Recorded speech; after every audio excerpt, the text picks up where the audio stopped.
ہمارے ہاں اصل میں بدقسمتی سے ہم سیرت کی تقریریں کرتے ہیں، حضور کی عظمت بیان کرنے کی کوشش کرتے ہیں۔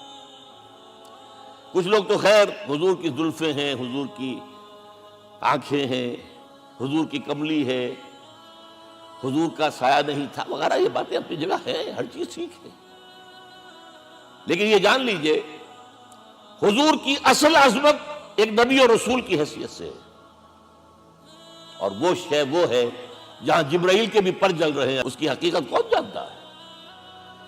میں ایک مثال دے رہا ہوں آپ کو کہ حضور 100 میں مثال رکھا کرتے تھے۔ آج روزہ رکھا، شام کو افطار نہیں کیا، وہ رات کو چل رہا ہے روزہ، اگلے روز پھر وہ کنٹینیو کر رہا ہے شام تک، 2 دن کا 100 میں مثال، 3 دن کا بھی رکھتے تھے۔ صحابہ نے اجازت چاہی، حضور ہمیں بھی اجازت دے دیں، نہیں، عرض کہ حضور آپ تو رکھتے ہیں، ہمیں منع کرتے ہیں۔ اب سنیے، ایکم مثلی، تمہیں سے کون ہے مجھ جیسا؟ ابھی تو عند ربی، میں تو اپنے رب کے پاس رات گزارتا ہوں، ہوا یطعمنی ویسقین، وہ مجھے کھلاتا اور پلاتا ہے۔ کیا سمجھیں گے ہم؟ کیا ہماری سمجھ میں آئے گا؟ یہ معاملہ نبوت کے جو اسرار و رموز ہیں، ان کا جو مقام اور مرتبہ ہے، وہ کوئی نبی پہچان سکتا، غیر نبی تو پہچان ہی نہیں سکتا۔ ایک ڈاکٹر کا کیا مقام ہے اپنے فن میں، وہ کوئی ڈاکٹر ہی سمجھ سکے گا نا، غیر ڈاکٹر کہاں سمجھے گا؟ اور حقیقت میں وہی سمجھے گا جو اس سے بھی اوپر کا ڈاکٹر ہے، نیچے والا تو نہیں سمجھ سکتا۔ جو کمتر ہے وہ تو صرف اوپر دیکھے گا، اللہ اللہ خیر صلی اللہ، جو اوپر ہے اور ظاہر ہے محمد سے اوپر کوئی نہیں صلی اللہ علیہ وسلم۔ یہی وجہ ہے، دیکھیے شیخ سعدی کو کیا کہنا پڑا، یا صاحب الجمال و یا سید البشر من وجهك المرير لقد نور القمر لا يمكن الثناء كما كان حقه بعد خدا بزرگ توئی قصہ مختصر۔ اے محمد صلی اللہ علیہ وسلم، آپ کی ثنا جیسے کہ حق ہے ہو ہی نہیں سکتی۔ غالب اس سے بھی آگے گیا ہے، میں بات ابھی آپ کو سناتا ہوں شعر اس کا۔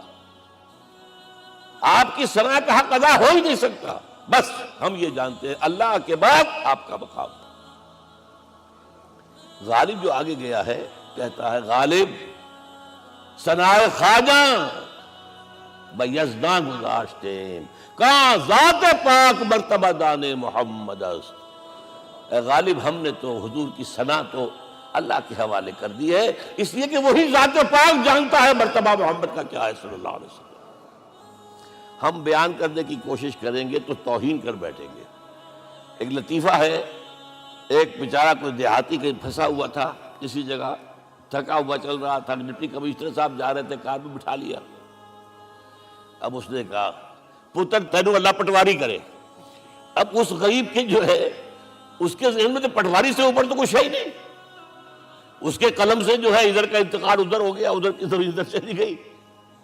تو ڈی سی کو وہ تعریف کر رہا ہے اپنے سمجھ کے مطابق، پٹواری کرے تو ہم کہیں پٹواری والا معاملہ نہ کریں۔ ہاں ایک پہلو ایسا ہے جس کے حوالے سے حضور کی عظمت ہماری سمجھ میں آئے گی۔ حضور ایک انسان کی حیثیت سے کیا تھے، ایک باپ کی حیثیت سے آپ کا کیا طرز عمل تھا، ذرا یاد کیجئے۔ جگر گوشہ رسول حضرت فاطمہ بطول رضی اللہ تعالیٰ عنہ وہ حاضر ہوتی، ابا جان دیکھیے چکی پیس پیس کر یہ گھٹے پڑ گئے میرے ہاتھ میں، یہ کنویں سے پانی لاتی ہوں، مشکیزیں کہ یہاں پر بندیاں پڑ گئی۔ حضور اب تو عام لوگوں پر بھی آسانیاں ہیں، لوگوں کے ہاں غلام آ گئے ہیں، کنیزیں آ گئی ہیں، مال و دولت آ گئی ہے، مجھے بھی کوئی غلام کنیز عطا ہو جائے۔ اور آپ کو معلوم ہے یہ لخت جگر نور چشم محمد کی سب سے پیاری بیٹی صلی اللہ علیہ وسلم، کوئی شک نہیں اس میں، فاطمہ، کیا بیتی ہوگی حضور کے قلب پر۔ لیکن فرمایا، کیا بیٹی یہ دنیا کی چیزیں ہماری لیے نہیں ہیں، میں تمہیں اس سے بہتر شے دیتا ہوں، تسبیح فاطمہ، ہر نماز کے بعد 33 مرتبہ سبحان اللہ، 33 مرتبہ الحمدللہ، 33 مرتبہ اللہ اکبر کہہ لیا۔ لیکن سوچ لیجئے دل پر کیا گزری ہوگی صلی اللہ علیہ وسلم۔ حضرت عائشہ سے پوچھئے، حضرت خدیجہ سے پوچھئے، حضور کیسے شوہر تھے؟ آپ سے زیادہ خواتین کے حق میں نرم، گھر کے کام کا جھاڑو دے رہے ہیں، کپڑے جو ہیں بوسیدہ انہیں سی رہے، گھر میں بیٹھے ہوئے یہ کام کرتے تھے۔ بہرحال ایک بات میں آپ سے عرض کروں،